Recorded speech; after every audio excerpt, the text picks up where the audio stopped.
갈라디아서 5장 2절부터 15절 말씀입니다. 갈라디아서 5장 2절부터 15절까지입니다. 한 절씩 교독하도록 하겠습니다. 맨 마지막 15절은 함께 합독하도록 하겠습니다. 제가 가진 성경은 307쪽입니다.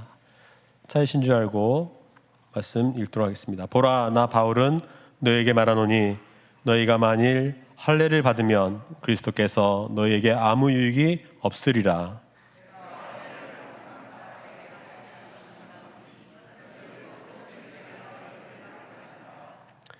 율법 안에서 의롭다함을 얻으려 하는 너희는 그리스도에게 끊어지고 은혜에서 떨어진 자로다.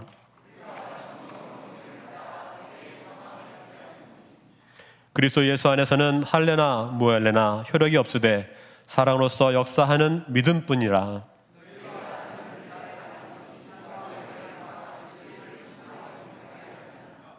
그 권면은 너희를 부르신 이에게서 난 것이 아니니라. 나는 너희가 아무 다른 마음을 품지 아니할 줄을 주 안에서 확신하노라. 그러나 너희를 요동하게 하는 자는 누구든지 심판을 받으리라.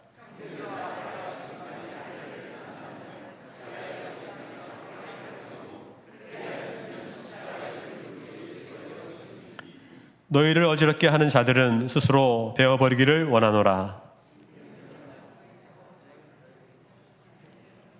13절.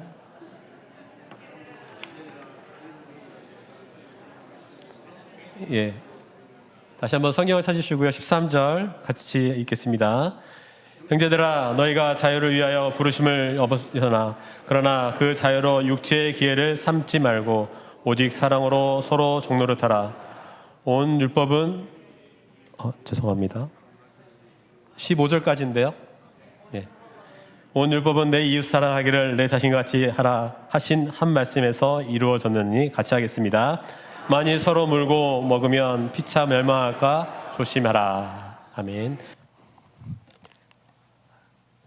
네, 오늘도 더운 날씨 가운데 각자의 자리에서 또 섬겨주시고 또 늦은 시간까지 오후 예배의 말씀을 또 사모하며 나와 주신 성도 여러분들 진심으로 축복하고, 또 오늘 말씀 가운데 성경의 진리들, 하나님의 뜻과 하나님의 계획들이 깨달아지는 시간이 될 수 있기를 주님의 이름으로 축복드립니다.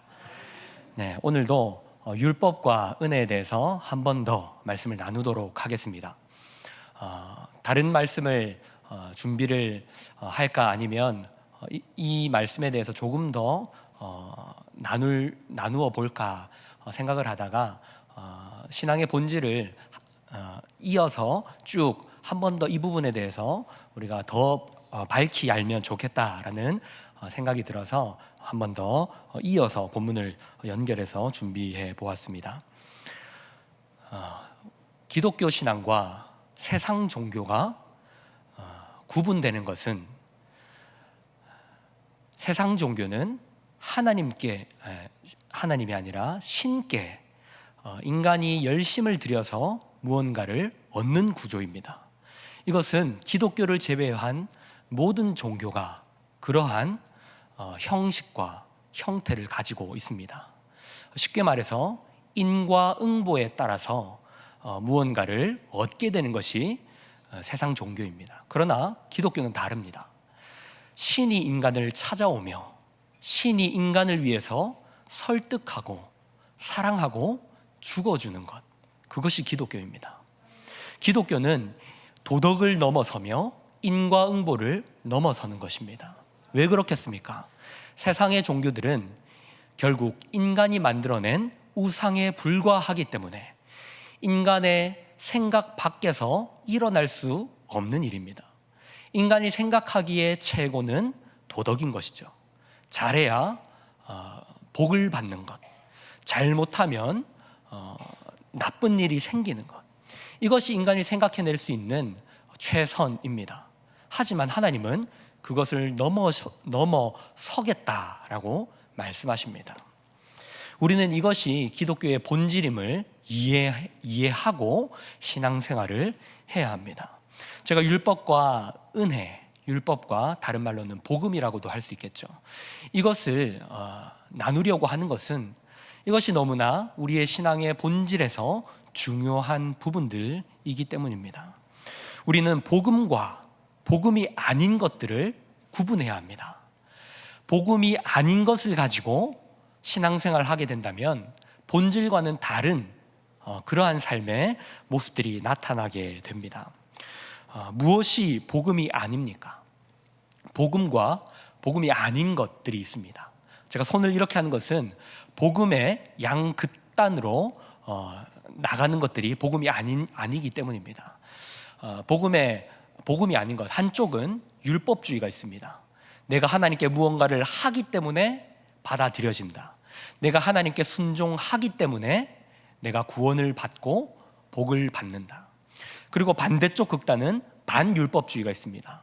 반율법주의는 하나님이 나를 구원하여 주셨으니 이제 나는 마음대로 해도 된다. 죄를 지어도 상관없고 하나님이 나를 구원해 주시기 때문에 죄책감이고 뭐고 아무것도 필요 없이 내 마음대로 자유롭게 살면 된다. 이것은 반율법주의죠. 이것들은 복음이 아닙니다. 복음은 무엇입니까? 하나님께서 나를 위해서 예수님을 보내주셨고 그 예수님의 은혜로 말미암아 구원받았으며 그리고 그 은혜가 나를 하나님의 사람으로 만들어간다. 이것이 복음입니다. 이 복음을 가지고 우리는 신앙생활을 해야 하는 것이죠. 그러나 갈라디아 교회에는 이 복음을 왜곡시키는 자들이 있었습니다. 갈라디아 교회가 직면했던 위기는 잘못된 복음을 가지고 복음 외에 율법이 필요하다라고 말하는 유대주의자들이었습니다. 그들은 복음이 좋은 것이지만 예수님이 우리를 위하여 죽으신 사건이 너무나 귀한 것이지만 그것과 더불어서 우리가 율법도 행해야 한다. 율법을 지켜야 우리가 구원받게 된다라는 식으로 가르침을 하였습니다. 예수님도 필요하지만 할례도 필요하다라고 말했던 것이죠. 할례는 율법의 대표적인 것 중에 하나입니다. 율법을 지키는 것과 예수님을 믿는 것을 혼합시키고 있다는 것이죠. 이것은 더 좋은 신앙생활이 아니라 변질된, 왜곡된 신앙생활을 하게 된다는 것입니다. 바울은 그래서 2절과 4절에서 이렇게 말하고 있습니다. 다시 한 번 더 우리 함께 오늘 본문을 함께 2절부터 4절의 말씀을 읽어보도록 하겠습니다. 보라, 나 바울은 너희에게 말하노니 너희가 만일 할례를 받으면 그리스도께서 너희에게 아무 유익이 없으리라. 내가 할례를 받는 각 사람에게 다시 증언하노니 그는 율법 전체를 행할 의무를 가진 자라. 율법 안에서 의롭다함을 얻으려 하는 너희는 그리스도에게서 끊어지고 은혜에서 떨어진 자로다. 아멘. 바울은 할례를 받으려고 하면, 너희가 다시 할례로 돌아가려고 하면 그리스도께서 너희를 위해서 하신 일들이 아무런 의미가 없는 것이 된다. 그리스도께서 하신 일들이 무의미하게 된다. 너희가 율법으로 의로워지려고 하는 것은 다시금 율법 아래로 몽학 선생, 초등교사, 그 율법을 가르치는 그 밑으로 들어가게 되는 것이다. 지난번에도 제가 말씀드렸듯이 초등교사는 그 집에 있는 종입니다. 그 종이 자녀가 후견인의 자리로 성장하기까지 예법과 그 언행과 행실들을 가르치는 종이었습니다. 그런데 다시 그 종의 밑으로 들어가려고 하느냐라고 바울은 지금 이 갈라디아서에서 갈라디아 교회를 향해서 말하고 있는 것입니다. 그 밑으로 다시 들어가는 것은 너희가 의로워지는 것이 아니라 오히려 그 율법의 의무들을 다 짊어지게 되고 그것들을 너희가 지켜서 의롭게 되겠다라는 자리로 돌아간다라는 것이죠. 이런 것들은 예수님께서 우리를 하신 일들을 무의미하게 만드는 일입니다. 신앙생활에는 작동 원리가 있다라고 말씀드렸습니다. 신앙생활을 하는 원리, 아까 말씀드렸던 대로 순종해서 구원받고 복을 받으려고 하는 바리새인, 종교인의 모습으로 신앙생활을 하느냐, 아니면 그리스도의 은혜로 구원을 받았고 그 은혜가 나를 변화시키고 있는가. 이것이 바리새인과 기독교인, 그리스도인의 삶의 신앙의 원리입니다. 우리는 이것을 분별해야 합니다. 같은 예배당에서 같은 모습으로 찬양하고 말씀 듣고 섬길 수 있지만 이 다른 작동 원리로 신앙생활하는 사람은 전혀 다른 결과를 낳게 되는 것이죠. 바리새인과 같은 신앙생활은 자신의 행위에서 만족하게 되고 자신의 행위를 통하여 구원받게 되는 생각으로 교만해지고, 그렇게 하지 못하는 사람들을 보면서 정죄하는 신앙생활을 하게 됩니다. 반면에 그리스도인은 감사하며 겸손하며 그렇게 하지 못하는 자들에게 복음을 전합니다. 복음으로 자유케 합니다. 그리고 하나님이 하신 일을 통하여서 그 은혜로 말미암아 성숙하며 그리스도를 닮아가게 만듭니다. 이것이 종교인과 그리스도인의 차이입니다. 율법의 의미를 우리는 바르게 이해해야 합니다. 율법은 그 자체가 살리는 능력이 있는 것이 아닙니다. 율법이 좋고 나쁘고를 논하는 것이 아니라, 좋다 나쁘다를 말하는 것이 아니라, 율법의 역할이 누군가를 살리는 용도로 주어진 것이 아니라 우리에게 기준으로 주어졌다는 것입니다. 하나님께서 율법을 주실 때에, 모세를 통하여서 율법을 주실 때에 그 이스라엘 백성들은 애굽 땅에서 건져내졌고, 그리고 이제 새로운 하나님의 땅 가나안으로 가게 됩니다. 그 과정 가운데 율법이 주어지게 되는 것입니다. 다시 말해서 그들이 율법을 지켜서 구원받는 것이 아니라 하나님의 백성들을 구원하시고 그들이 하나님의 백성답게 살 수 있는 하나님의 자녀로, 하나님의 민족으로 살아가는 것이 무엇인지 그 기준으로서 주어지는 것이 율법이었다라는 것이죠. 타락한 세상 법 아래에 놓이는 것이 아니라 이제는 회복하게 될 하나님 나라, 그 하나님 나라의 모델로서 이스라엘 백성들을 세워가시고 그들에게 율법을 주심으로 하나님 나라답게 그들을 만들어가고 있다는 것입니다.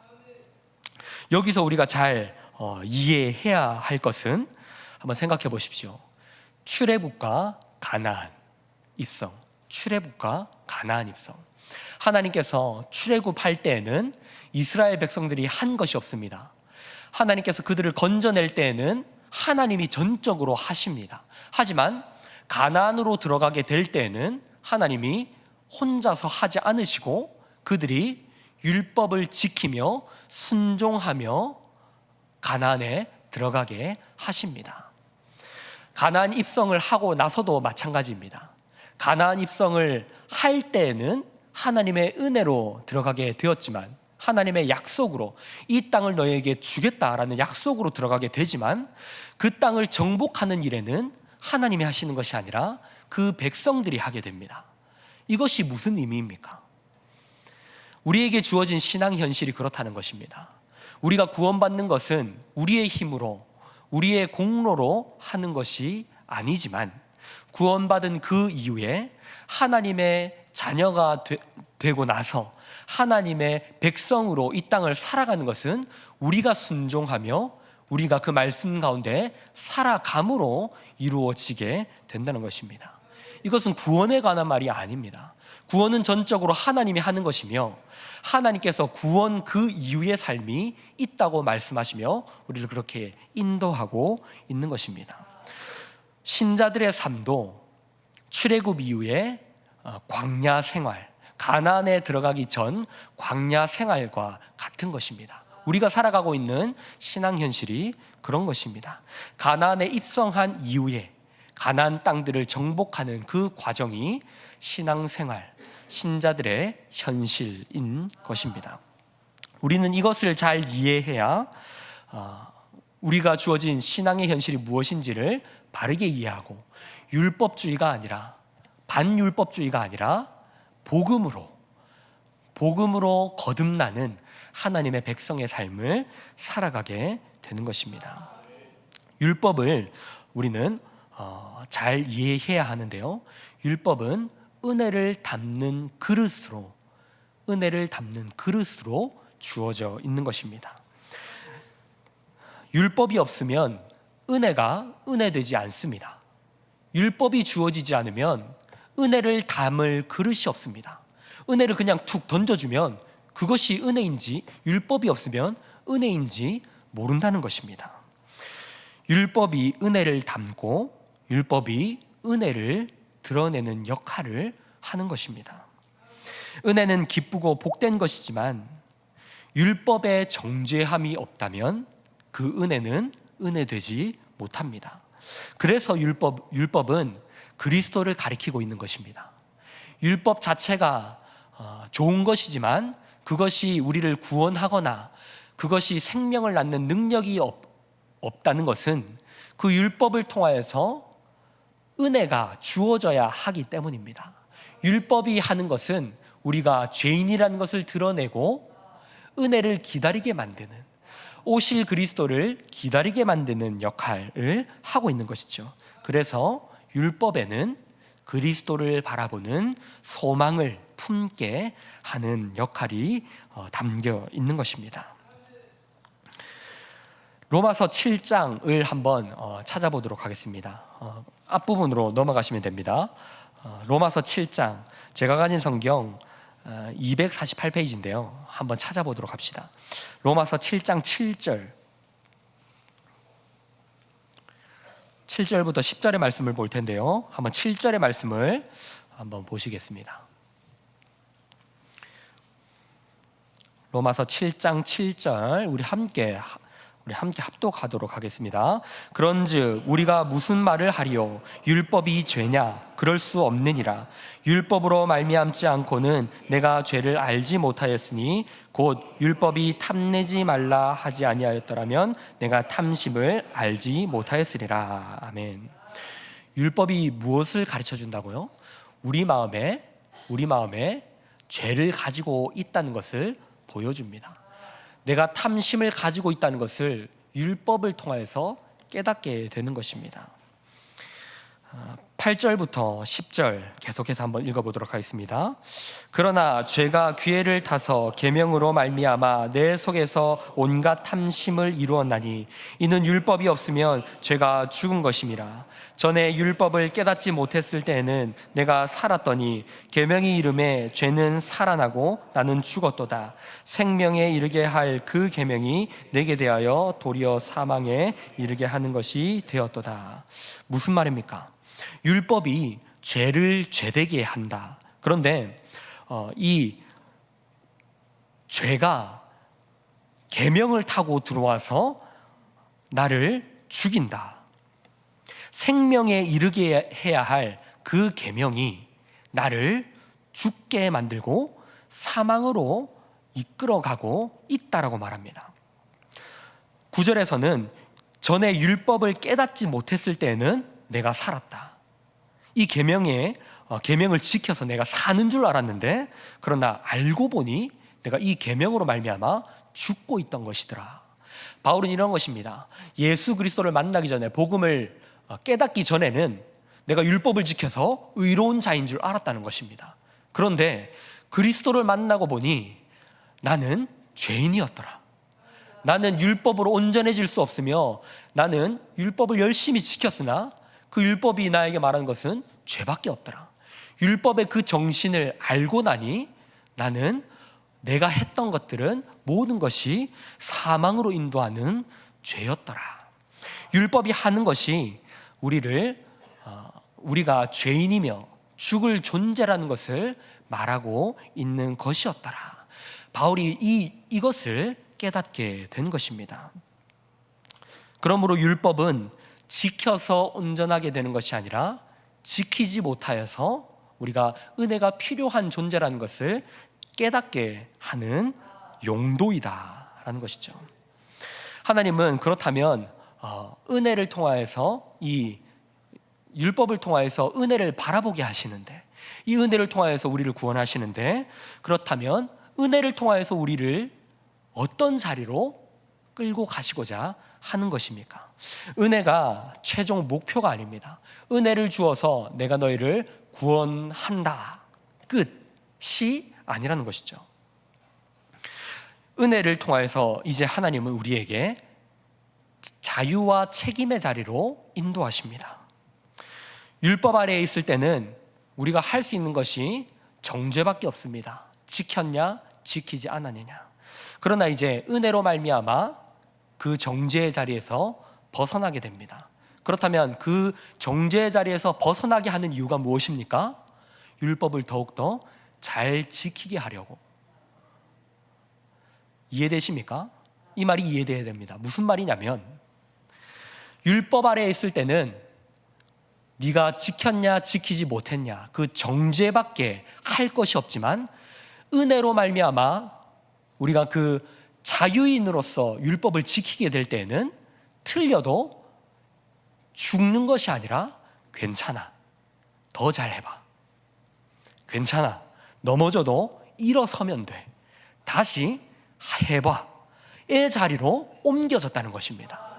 이 구조가 죄와 사망에서, 예를 들어서 테니스 경기를 할 때 선을 넘으면 죽는 세계였는데, 이제는 선을 넘으면 실점할지언정 죽지 않고 다음 경기에 더 잘하면 되는 것입니다. 이제 우리가 살아가는 세계가 바뀌었다는 것입니다. 죄와 사망 아래서 율법을 지키던 자들이 이제는 생명과 성령의 법 아래서 괜찮아, 잘못해도 돼, 더 잘하면 돼, 잘못해도 일어서. 그래서 하나님이 우리에게 원하시는 것은 잘못했을 때 회개하면서 엉엉 울며 멈춰 있는 것이 아니라 그 기도를 드린 이후에 넘어서서 하나님의 자녀다운 삶을 살아가는 그 신앙의 현실을 하루하루 살아가기를 원하신다는 것입니다. 여기에 담긴 하나님의 뜻을 이해하지 못하면 우리는 계속해서 끊임없이 율법주의로 돌아갑니다. 율법 아래로 돌아가서 내가 무언가를 드려서 하나님을 기쁘게 하려고 합니다. 이제 우리는 그 사망의 자리에서 있는 것이 아니라 이제는 생명과 성령의 법 아래 하나님의 자녀의 권세로 이제는 그 율법을 지켜나가게 되는 것입니다.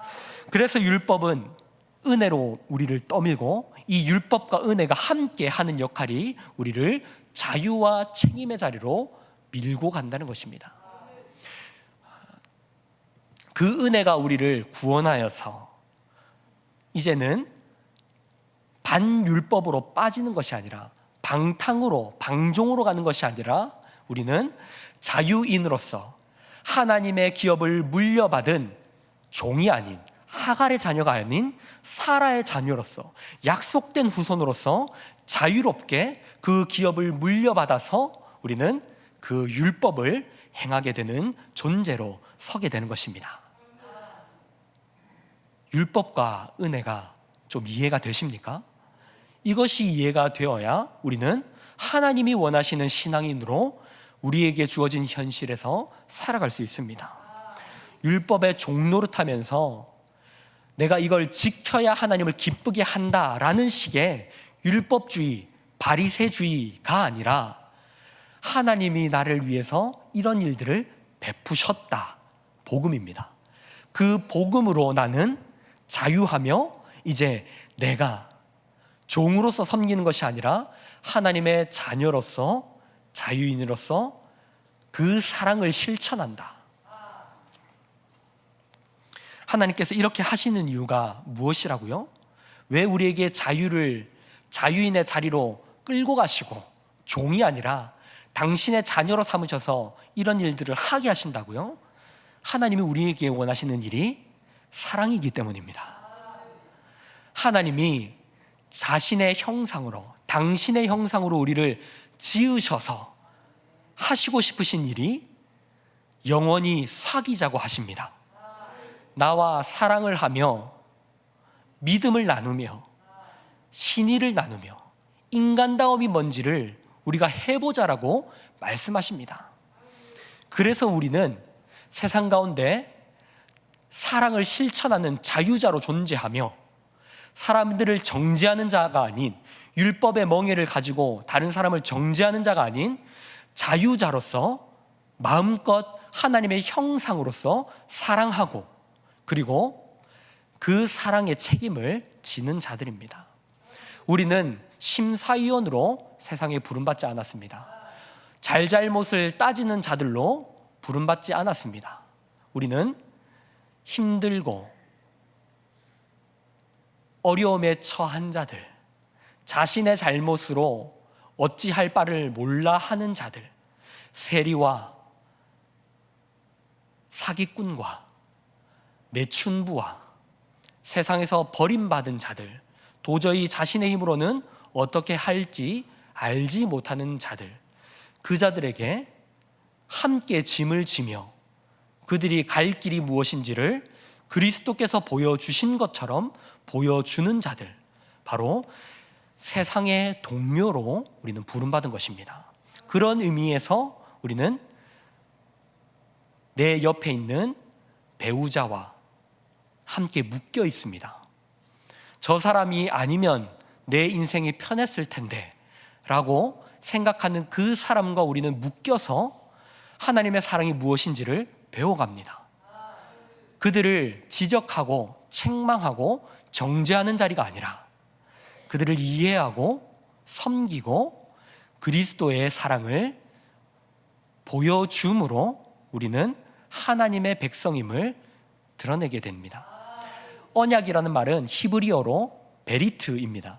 베리트라는 것은 그 의미가 묶는다입니다. 하나님께서 우리를 언약으로 묶으셨습니다. 우리가 당신에게서 벗어날 수 없도록 당신이 약속을 지키시겠다라고 신실하게 우리를 묶으시면서 우리의 노력으로 구원받는 것이 아니라 그분의 사랑으로, 그분의 신실함으로 우리를 구원하시며 당신의 뜻을 이루시겠다라고 하나님은 말씀하고 있는 것입니다.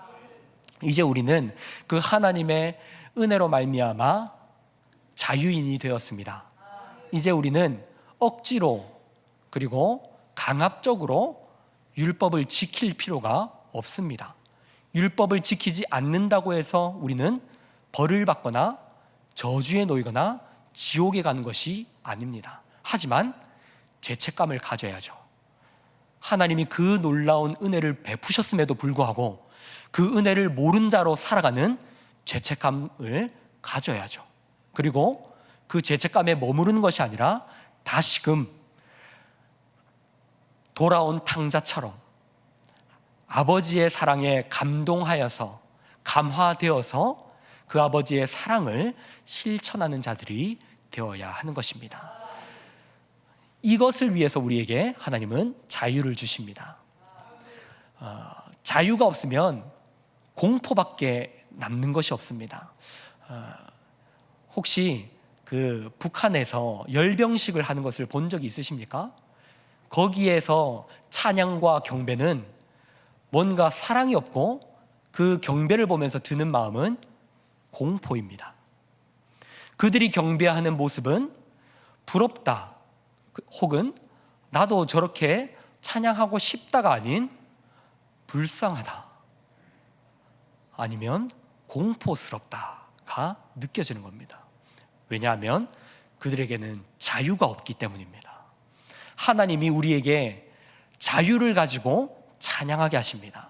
하나님은 우리가 하나님을 찬양하지 않을 수 있는 선택권도 주시면서 그러나 우리는 하나님을 선택하는 그 사랑을 하게 하십니다. 여기서 놀라운 찬양과 사랑이 만들어지는 것입니다. 말씀을 정리하겠습니다. 사랑하는 성도 여러분, 말씀의 전체, 말씀의 큰 그림 속에서 율법이 하는 일과 은혜가 하는 일이 이런 것들입니다. 율법과 은혜가 함께 일하여서 우리를 어느 자리로 민다고요? 자유와 책임의 자리로 밀어서 우리가 하나님의 자녀가 되어서 당신의 뜻을 하루하루 살아가게 만드신다라는 것입니다. 이제 우리는 이 하나님의 자녀됨의 삶이 무엇인지를 구별하여서 종으로 신앙생활하는 것이 아니라 하나님의 자녀로서 하나님의 말씀을 받은 자들로서 세상이 알지 못하는 사랑을 품은 자들로서 우리는 하루하루 살아가며 그 사랑을 전해야 하는 것입니다. 저 여러분이 그것이 얼마나 복된 줄 깨닫고 알며 신앙생활 할 수 있기를 주님의 이름으로 축복합니다. 기도하겠습니다. 하나님 아버지, 참으로 감사드립니다. 우리를 하나님의 백성으로 삼아주시고 억지로가 아닌 강제로 하나님을 섬기는 것이 아닌 하나님의 사랑에 감동해서 그 하나님의 사랑이 너무 좋아서 하나님을 섬기게 하시니 감사합니다. 그 사랑을 나만 가지고 살아가는 것이 아니라 이제 우리도 그 사랑을 세상에 전하는 자들로 살아가게 하여 주시옵소서. 사랑이 메말라가는 이 시대 가운데 세상에 빛이 되게 하시고 사랑으로 역사하는 믿음을 가지고 세상에 나아가는 복된 하나님의 자녀들이 다 되게 하여 주시옵소서. 하나님의 그 사랑을 감사하며 예수님의 이름으로 기도드립니다. 아멘.